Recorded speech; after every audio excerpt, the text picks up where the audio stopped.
Je suis en Louisiane. La Nouvelle-Orléans, en quelques mots, c'est le Mardi Gras, la Bourbon Street, le jazz, la fête, quoi. Mais c'est aussi plus de 20 000 crimes et tout près de 200 meurtres par année. Et comme j'ai peur de rien, direction la Nouvelle-Orléans.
On s'entend que la Nouvelle-Orléans, c'est un peu mythique. On entend parler du quartier français. Donc, effectivement, lorsqu'on se rend dans ces endroits-là, il y a quelque chose de magique. C'est la fête, les gens ont du plaisir, on boit beaucoup d'alcool, on prend sûrement d'autres choses. Mais une chose est certaine, on est à 5 minutes de la fin du monde.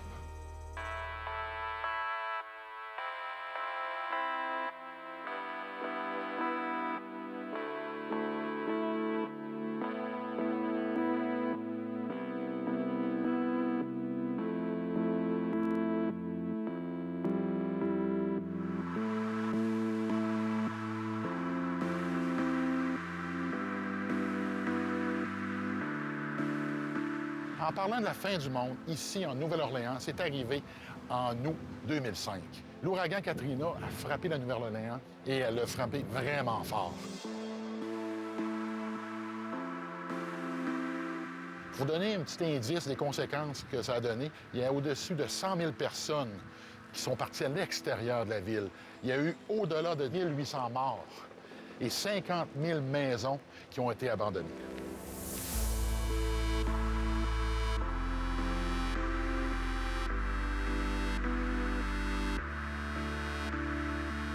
Ce qui est frappant, c'est que même après 10 ans, on peut se rendre dans certaines parties de la ville et on a beaucoup plus l'impression d'être dans un pays du tiers-monde que d'être en Nouvelle-Orléans.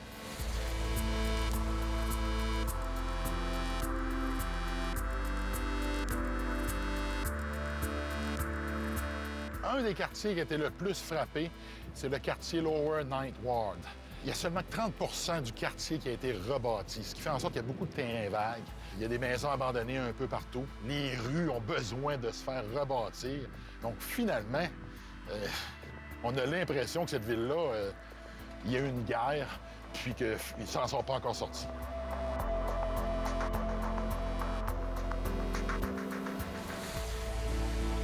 Au milieu de tout ce bordel, il y a quelqu'un qui a décidé, lui, de faire une différence. Il a ouvert la seule épicerie qu'on peut y retrouver dans tout le Lower Ninth Ward, Burnell.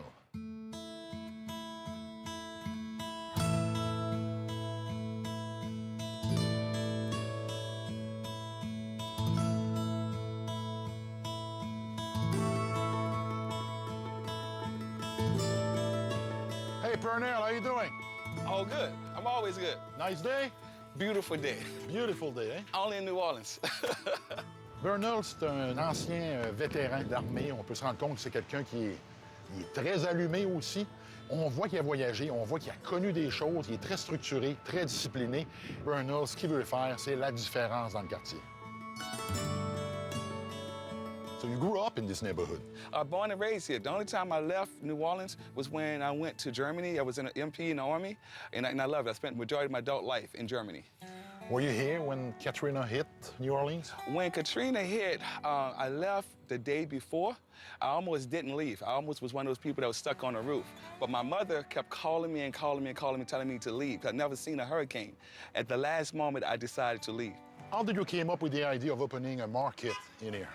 What made me decide to do this here, when after Hurricane Katrina had happened, I noticed that the neighborhood was hurting. They didn't have no barbershops, no grocery stores. They had nothing here at all. And the people had to catch 3 buses just to get a loaf of bread or a gallon of milk. You know, I met this one lady, she had 4 children, and she used to get on all 3 of those buses to get to Walmart in the next city to get groceries. That was crazy.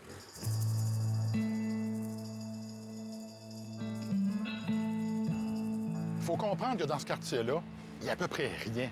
On a une épicerie, une station-service et aucun autre commerce. Comme il n'y a pas de camion de livraison qui vient porter la marchandise à son épicerie, il doit se rendre lui-même avec sa voiture, aller les chercher et les emmener chaque jour à son épicerie. Ça a bien donné, quand je suis arrivé, il arrivait lui ici. Je l'ai donc aidé à emmener sa marchandise à l'intérieur. So how many trips you do a day? Once? I try to do it 1 time a day, but sometimes I end up going more because, like last night, we didn't get out here till 11:30 because people kept knocking at the door. I need milk, I need eggs. So I had to go and you know, it's just... You do what you have to do, eh? Yeah, because I have to help the people. I have to help the people.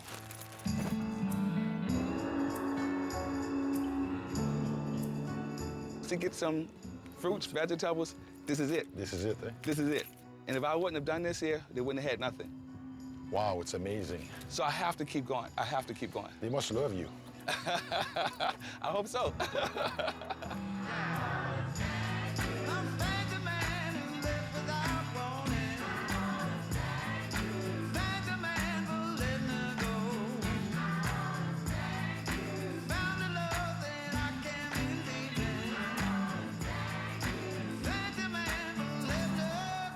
That's a nice grocery, eh? Yeah, this is what it used to look like.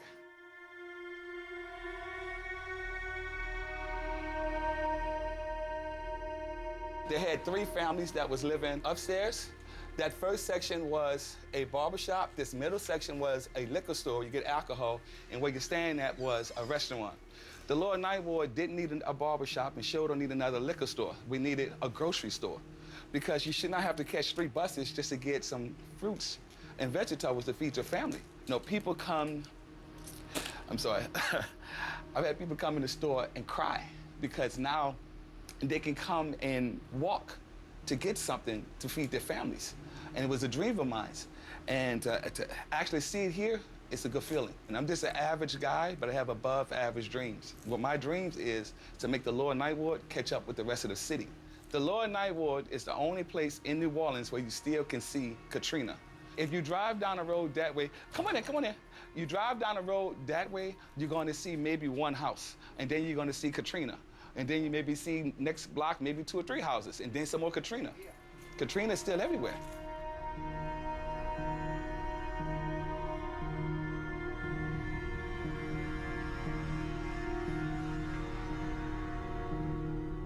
You see, I come from a small town, and we had a grocery just like this.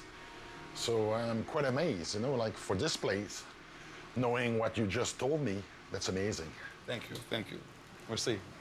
Oh, speak French, eh? I was over there for a while. In France? What, Germany? In Germany, but whenever I had a vacation, I went to France. So you travel a bit, eh? I love it over there. Europe is beautiful. Why did you leave the army? It was time for me to go. I was a policeman, and I was a policeman for 10 years. And it was a childhood dream. I seen everything. I seen murders, I seen rapes, I seen suicides. I got burnt out. I seen everything. It was time for me to leave that alone and do something new. Well, you're not talking the walk, you're walking the walk. Eh? That's amazing. Thank you. Thanks a lot, appreciate it, thank you.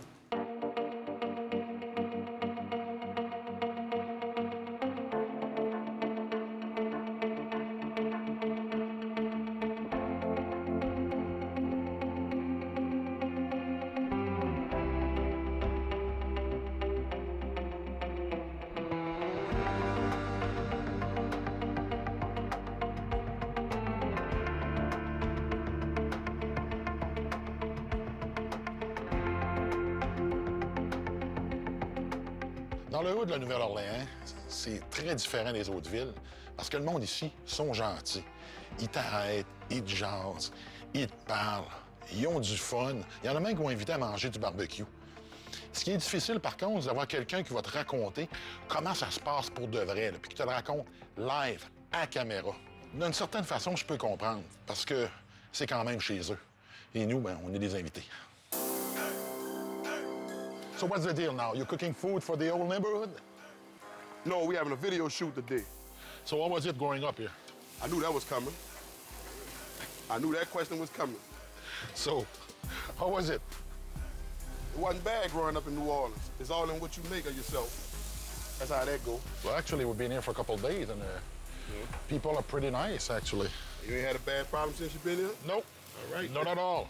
You know, yeah, we're gonna give you a piece of burger, but let you go home, because you're gonna want my burger, then you're gonna want to come back around here and want some more and some more and some more. So and then me and you gonna be getting into it. You know, I'm you're bigger than me, it's gonna be a problem, but you ain't gonna win. I can promise you that.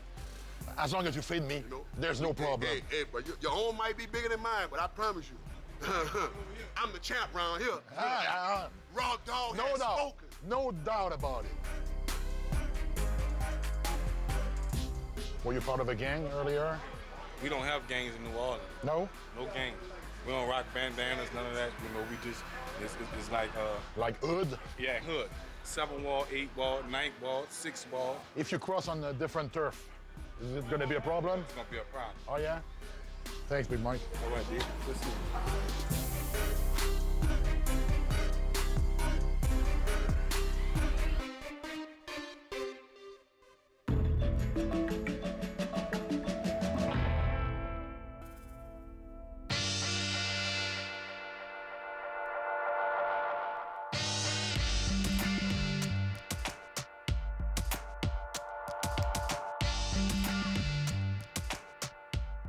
Faut comprendre une chose, là.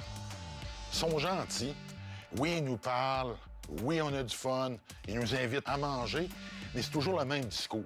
Lorsqu'on se met à discuter avec eux, ils nous disent tout le temps « Vous ne devriez pas être ici. Retournez sur Bourbon Street. Vous n'avez pas d'affaires ici. » C'est un peu normal, parce que quelque part, eux, ils vivent là. Ils connaissent le coin, c'est leur vie. Nous autres, en se présentant là, on devient des cibles. Donc, après avoir cherché quelques moments, c'était très difficile d'avoir quelqu'un qui allait me parler et me raconter les choses que je voulais savoir. Donc, j'ai dû chercher et travailler beaucoup, jusqu'au moment où j'ai rencontré Little T.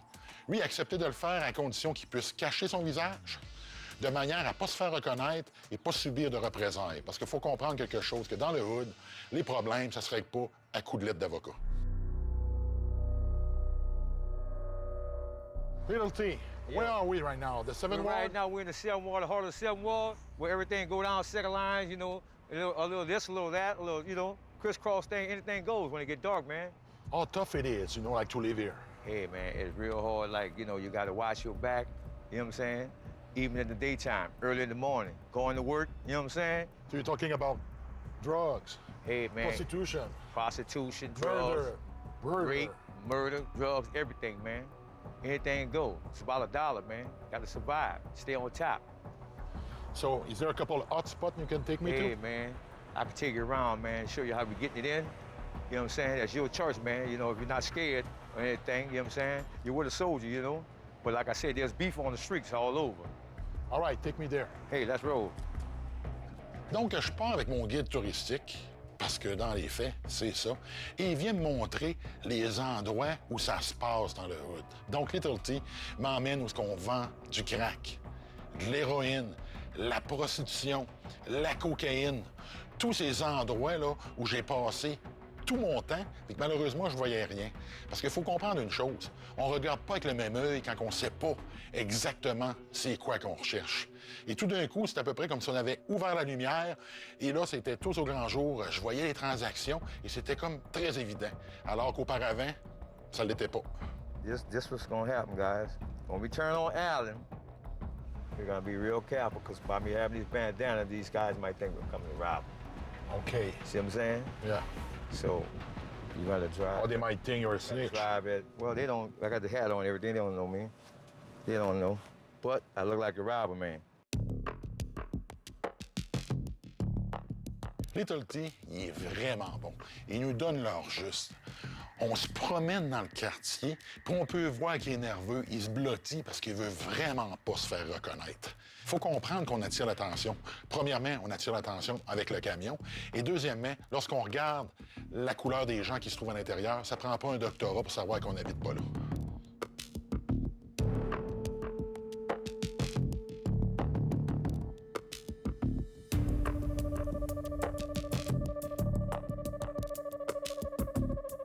So we're on Allen Block here. Yeah, we're on Allen Block, man. You know, it's kind of tough around here. You know, it's like the mini projects, you know what I'm saying?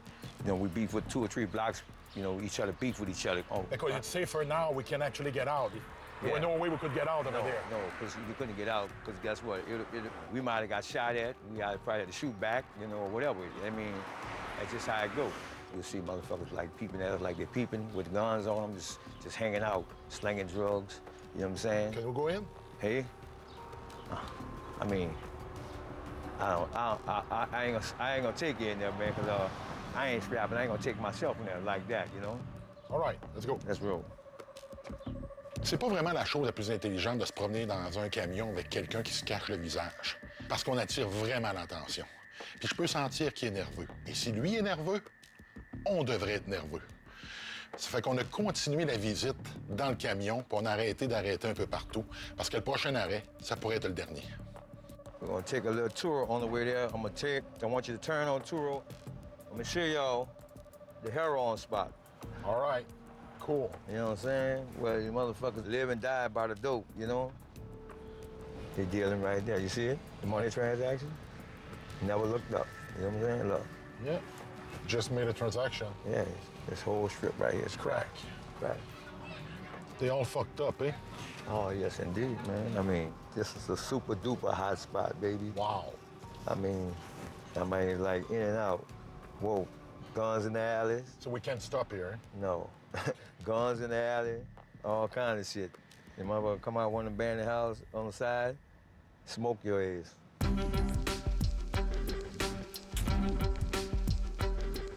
Ouais, ben c'est quelque chose. On comprend qu'on voit de l'action. Fait que c'est clair qu'une fois que tu comprends si on voit les hotspots, que c'est la vraie vie, là, puis qu'il y a du vrai danger. Là. Puis là, on comprend plus pourquoi à la Nouvelle-Orléans, il y a 200 meurtres par année. So we're on St. Claude. This is the 9th Ward. The 9th Ward. Yeah, we're the 9th Ward, man. Like the 9th Ward beeps with the 8th Ward. 8th Ward beat with the 7th Ward, you know what I'm saying? So you really got to watch your back. When it get dark, like I said, man, you know, you got to stay in your own hood. You can't move around. You got to get it in how you live, you know? Or you might go on the outskirts and make a little lick and come back, but you got to keep strapped all the time. Keep your guns on. You never leave home without it. You sleep with the motherfucker, you know what I'm saying? Eat with the motherfucker. So are you nervous right now? Oh, man, very much nervous, man. Very much nervous, man, because I'm out my jurisdiction, you know what I'm saying? I'm on somebody off turf, man, that's bad. I'm out of bounds, so I got to watch my back, man. I might have to flee in a minute. It's no good, man. All right, let's go. Let's roll.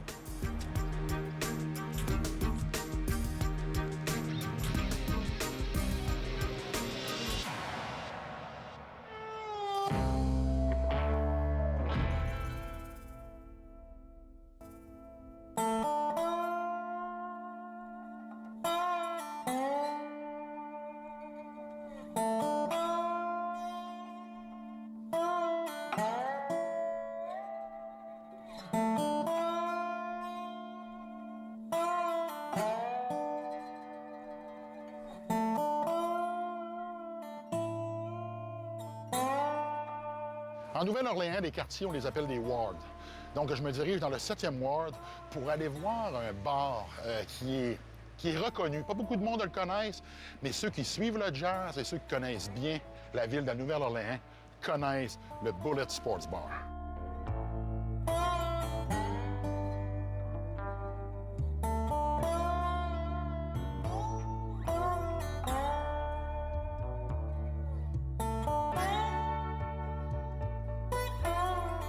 So, Rollins, your nickname is Bullet. Yes, sir. Where that comes from? Well, when I was 18, I went in the store for a pack of cigarettes, and they happened to be robbing the store. I walked in, shot me, and a guy that I know started calling me Bullet, and the name followed me ever since. You must have seen some crazy things. Plenty of things, shootings, killings, dead people. Yeah. Right here around? Right here.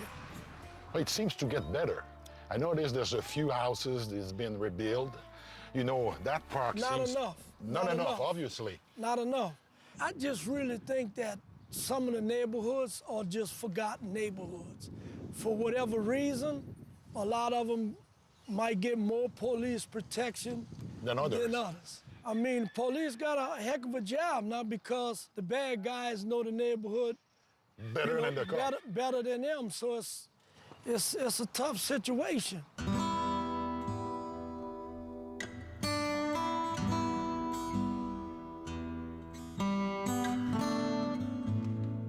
So, were you here before Katrina? Oh yeah. Matter of fact, I didn't leave for Katrina. Or was it after Katrina? Well, let's say in this neighborhood, we had all senior people. They scared the daylights out of them, talking about this is gonna happen again. A lot of people just ran. I mean, it was beautiful to walk on Sunday or a day like today and see the older people on what we call a stoop. The stoop is the front porch. Talk with them a spell and move on, and we don't have that no more.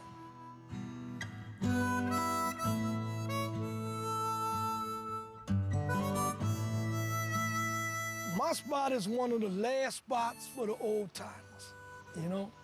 My place, before I got it, the likes of maybe Ray Charles, and I had asked Fats Domino if he could ever remember playing there. And he told me, said he could remember doing a lot of things for the old man, which was Rip Robert. He said, but he never did remember playing here. But a lot of the people that grew up in the neighborhood say he did. That's amazing. Yeah. Let's go to the bar. Come on.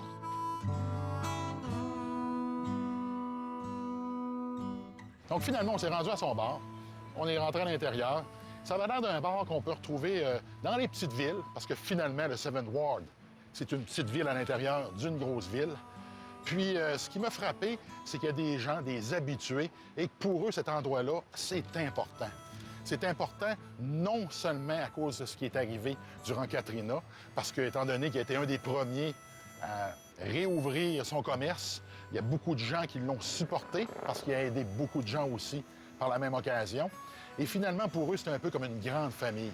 Et lorsqu'on se met à discuter avec eux, ce qu'on se rend compte, c'est que c'est un endroit où l'espace d'un moment, on peut mettre nos différences de côté et avoir du plaisir à écouter du jazz et du bon temps.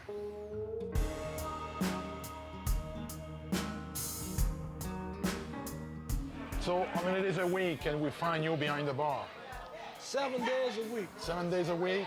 Any kind of trouble in the bar? No. When I stand up in here, the whole bar stand up behind me. No, this is family. You have some dispatch, you know, you're gonna have that. But no. So where do you get your customer? Because most of the bar in downtown, nobody comes here. Now, the best way in business is, if I serve you right, then you're gonna go back and tell somebody. And I tell people, I walk people till they call and they say, well, who are you? I said, well, I own the place. Oh, gee, we never had a bar owner to walk us to our car. But, you know, it's all in the job of making somebody feel at home and feel safe when they come in town. And we work hard at it.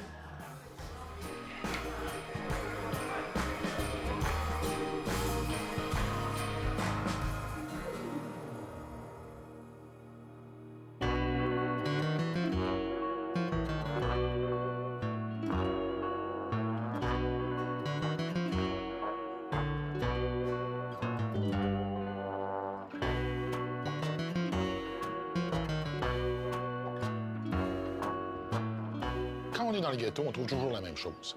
Stations-service, liquor stores et des genres de salons de beauté. Donc, j'ai décidé de me rendre dans un de ces salons de beauté-là pour aller rencontrer la propriétaire, Coco.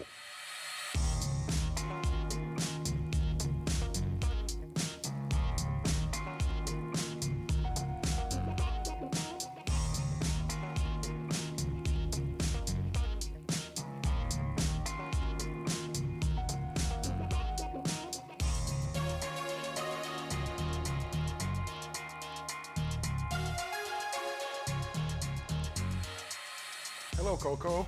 Hi, Hugo. How you doing? I'm great. You make my hands feel so tiny. So, this is your business, huh? Yes, this is mine. I have been owning a salon since 2001, so I'm kind of vetting the game right now. How it is to run a business here? With New Orleans people, it's really smooth going. You know, here everyone, they come here for a good cause, so they're in a good mood. They come to get cute and get pretty, so. For the party later on. Yeah, right. So this is like the pre-turn up. You also are bikers. That's Yes. interesting. That is, I know people be surprised when we pull up. I think first they see the bodies, you know, and the heels, and then when we take the helmet off, they're like, damn, it's really a fine-ass, fly-ass woman on a motorbike. I have this question, you know, like, feel free if you want to answer, but you get to ride with a man behind you? Well, I'm gonna tell you, so far, no man has been willing to get on the back yet. No, eh? You know, like one guy I was dating, and I was like, come on, get on the back. He was like, man, you trying to take my manhood. The city of New Orleans ain't gonna let me make it. They see me on the back of your bike. Ce que je m'attendais pas du tout, c'est que Coco, là, elle a une deuxième vie, elle fait partie d'un groupe de motards. So what it means to be part of a biker gang? When I first started riding, you know, I used to just ride and see a group of people on some motorbikes and be like, hey, where y'all going? I'm about to go with y'all. But to be with my crew, it's like, it's totally different. I look forward to getting on my bike more when I know I'm about to click up with not just a biker gang, but a bunch of bad biker chicks. Do you hang out outside just the riding? Oh, yeah, yes, indeed. I mean, it's New Orleans. We're known for bringing the party to your party. Like, it might be your birthday party, but when we come, we're gonna take over the dance floor, take over everything. We just be the center. So that's what of you do, attention. you go and you take the party wherever you go, and then... The party ain't a party till the curves come through. So we hook up together later? Later. You ready? Should I bring my helmet? Yes, a lot of interstate riding, so make sure you bring it. I'm not getting on the back of your bike, I'm telling you. You Not can't. behind you, I can't do that. It'll be a good look for you. No, you're taking away my manhood. I'm leaving now. All right, see you later.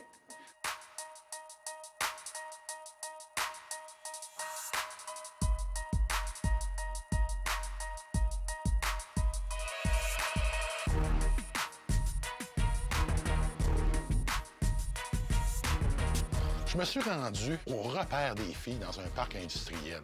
Et là, ce qui m'a frappé, c'est de voir leurs motos personnalisées. Et quand je dis personnalisées, on regarde les filles, puis ils ont un look très spécial. Donc, je vous laisse imaginer des motos. Puis imaginez-vous les filles avec des talons aiguilles de 5 pouces embarquées sur les pegs de leur moto qui se promènent autour. Ça donne tout un spectacle. Girl, put it on me. Girl, put it on me.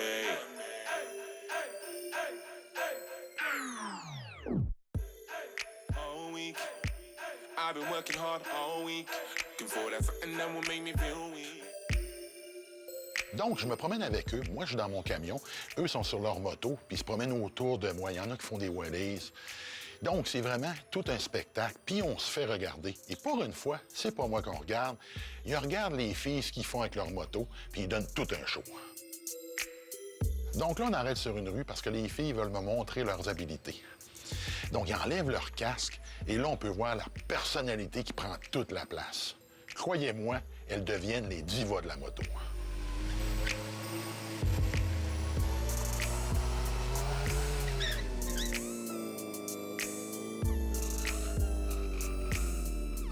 Coco! Thanks, babe. Oh, it was a pleasure having you here. pleasure. Mwah. Maybe next time you'll get your ass on the back. Oh, no, I'm gonna have my own bike.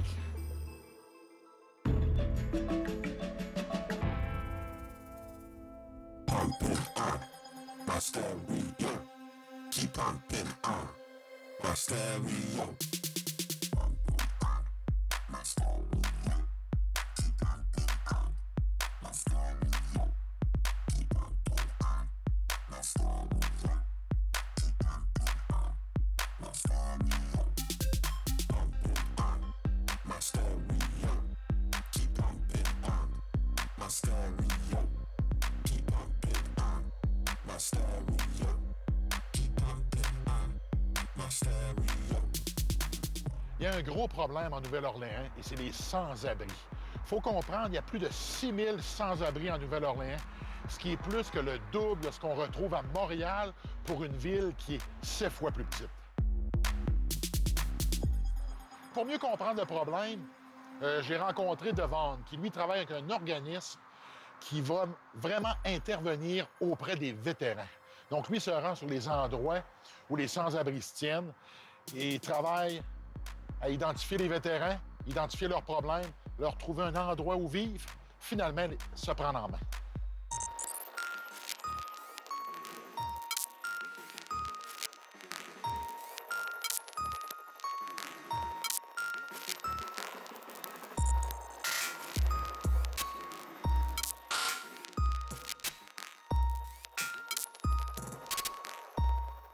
So where are we at right now? Right now, we're under the Pontchartrain Expressway, where a lot of homeless people sleep at night in the city of New Orleans. And this is a typical night where people are sleeping under with tents and on cardboard boxes and different things. To be honest with you, I was expecting more people.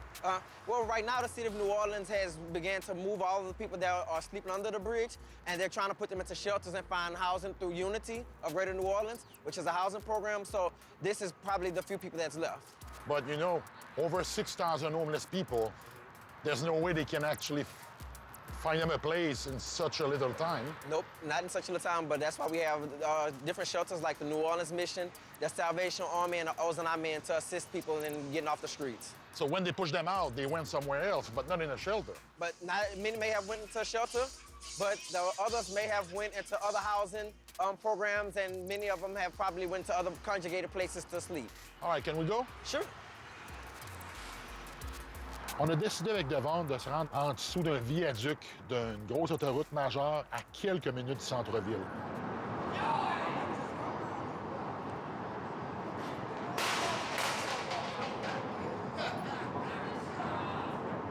Donc là, on va aller rencontrer un homme qui habite ici. Si on peut dire habiter, puis on va discuter avec lui.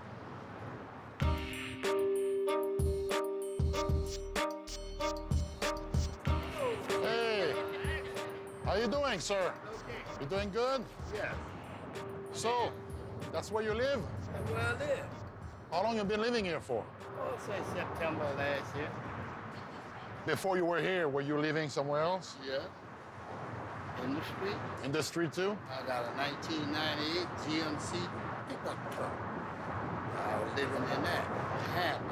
How's life? Life is all right with me. Life is great. Must be tough sometimes. No. No? I don't have no tough time. So you cook yourself food here? Oh, people bring us food out. People bring your food here? Yeah. Then they got the New Orleans Mission. You can go there and eat. You can go there and eat twice a day. You have any family? I don't got family, man. I got 3 daughters and 2 sons. And do they come and visit you sometimes? No, I go visit them. They live here in New Orleans? No. Never thought about moving with them? No, I ain't moving with nobody. I'm an independent soul. You like it here? I like it anywhere I'm at. It's my home, man, New Orleans. Yeah, it's a good, nice place to be. Whatever you want to do here, you can do it. All you got to do is put your mind to it. Thank you, sir. Yes, sir.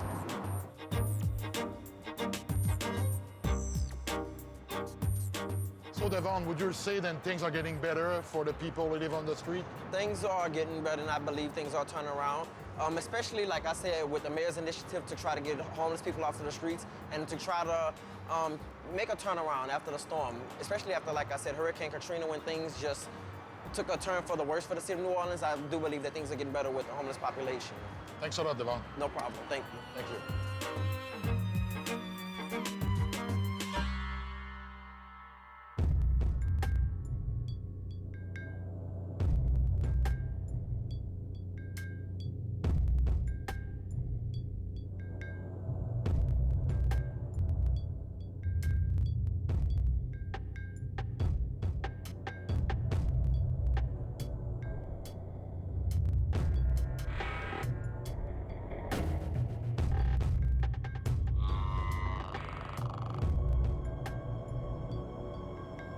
Après avoir vu et mieux compris le phénomène des sans-abri, j'ai décidé de me promener aux alentours du site. Et là, j'ai rencontré vraiment un drôle de phénomène.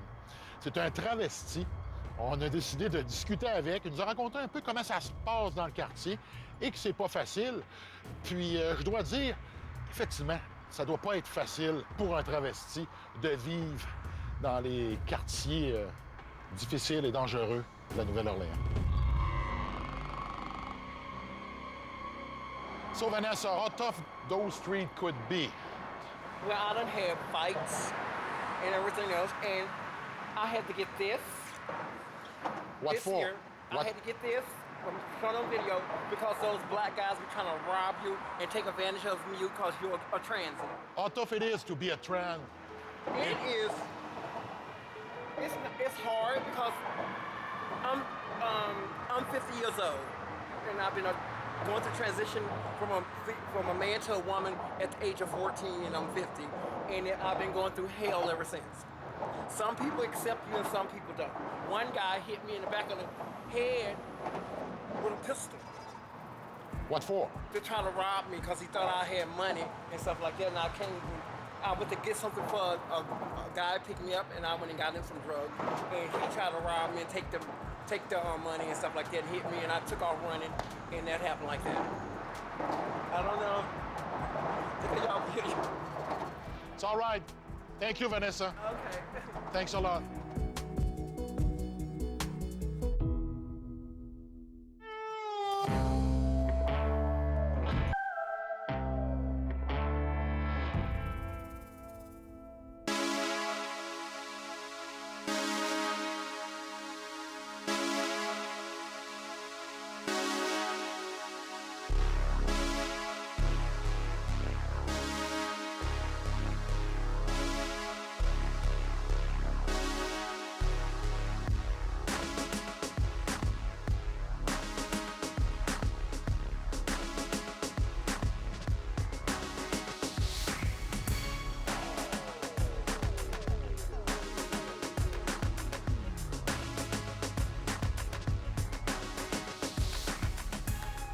En Nouvelle-Orléans, avec tout près de 200 meurtres par année, le père de Ledley, Santa Ana, a trouvé une façon de faire en sorte que l'on n'oublie jamais ceux qui se sont fait assassiner.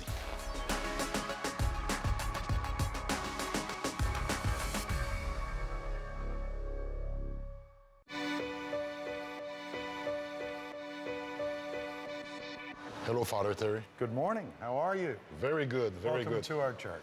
We're pleased to have you here. I understand you want to find out a little bit about New Orleans. Yes, you know, over the years, obviously, everybody talk about the hurricane and the aftermath of it. But somehow, do you feel there's a lot of the crime was being actually put up on the effect of the hurricane? No, it's not really the hurricane. There was a lot of crime in New Orleans before the hurricane. And the city's more than crime, of course. It's good times, it's good food, it's good music. But somehow in all of that is crime also. But there's crime everywhere. There is crime everywhere, but it's a little bit different here. We have one of the higher murder rates in the United States. And yet, if you visit the city, you'll never be aware of that necessarily. Would you say then they have so little, then the little they have, they want to keep it? See, here's the problem. That makes sense. What you just said makes sense. What we have doesn't make sense because it's not over property. It's, you disrespected me. Boom. You bumped the back of my car. I don't like that. Boom. Boom. We saw Will Smith, a famous NFL football player, was murdered over a small bump by two cars. No big damage. And it escalated. People don't know how to de-escalate their anger that live in poverty here. See, it starts off, it goes off the rail at some point in history where poverty becomes poverty, and poverty over an extended period of time breeds anxiety and anger, and we see riots. Well, the famous French Revolution was a riot of an entire angry nation overthrowing a small elite. People here are angry, but they've forgotten why. They're just angry. They're just angry. They're just angry. So what do we do to break that cycle? If you talk to conservatives, they say, well, they need to get a job. Well, guess what? If you don't have a good education, if you don't have good skills, pipe fitting or plumbing or carpentry, you can't get a good job. Then we see promiscuous young women and men having babies when they're children really themselves, So we have what's known as baby mamas, right? But that happened everywhere. You know, that does happen everywhere. In some of the town, it's more gang-related about all the murders. Which That's how gang, it you goes. talk about, obviously, drugs, Right, prostitution, all the other crime. Right. But each seems in just the fact of being poor, which normally in some other places would bring those people together. Doesn't work that way here. I'll tell you why. We got some of the greatest music in the world, right? Don't we? Yeah? Yeah. And what is it? It's jazz, Yes. right? And jazz does what? Breaks the rules of conventional music. We got great food here, right? Have you had a gumbo yet? Yes, I did. And gumbo's what? Breaks all the rules of cooking. So this is a city that embraces individuality so much that it breaks the rules. When it's creatively focused, you get gumbo, Mardi Gras Indians, and jazz. When it's negatively focused, you get people that kill people.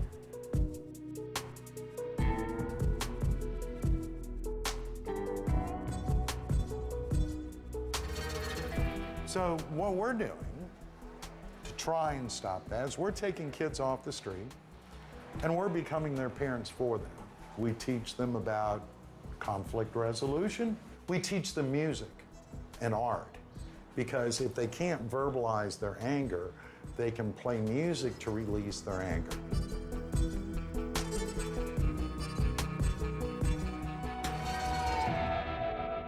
So we have a school, and I want to tell you a story. We have 8 kids in a class. They're all about 8 or 10 years old. And we ask them a very simple question. What is your neighborhood like? Now, if you lived in an affluent or even a middle-class neighborhood, you'd hear things like, I like swimming, I like playing football, I go to dance class. In this neighborhood, it was a homeless man came up to the car and started pounding on the windows. I can't sleep at night. The other one is, I hear gunshots all night, I can't sleep. Another one was, my daddy's best friend got killed and I saw it, and he got shot in the head 6 times. Wow. Okay? These are 8-year-old children. Every one of them, all 8 of those children said stories like that. They've seen things that you and I should never dream to see as adults. As kids. As kids. So what do we have to do? We have to shift their view into understanding that life is important, that they have value, that they're important.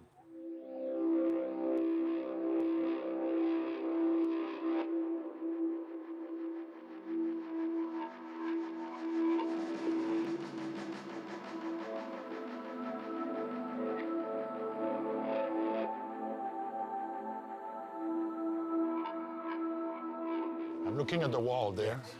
Yeah. And I can't help myself but actually notice that most of those people has been murders and most of them has been shot. Yep. 5 years old, 3 years old, 8 years old. That's crazy. It goes on and on. I mean, I think the beauty of this is it doesn't point out who's a good guy or a bad guy. It makes no judgment about their life other than it's a life no longer living. And that's important because this says these are human beings. And we read each name in church on Sunday and how they were murdered and what their age was every Sunday. So we pray for them. You know, the good news is the sun's gonna rise up tomorrow again. We hope so. We hope so. It'll rise up tomorrow. There'll be gumbo and there'll be murders. And so I have to sort of figure out, because I'm gonna live here for the rest of my life, how to make that work. But I got 60 kids on Saturday, 30 kids 5 days a week here, off the streets, learning to play music that probably won't pick up a gun in the next 20 years.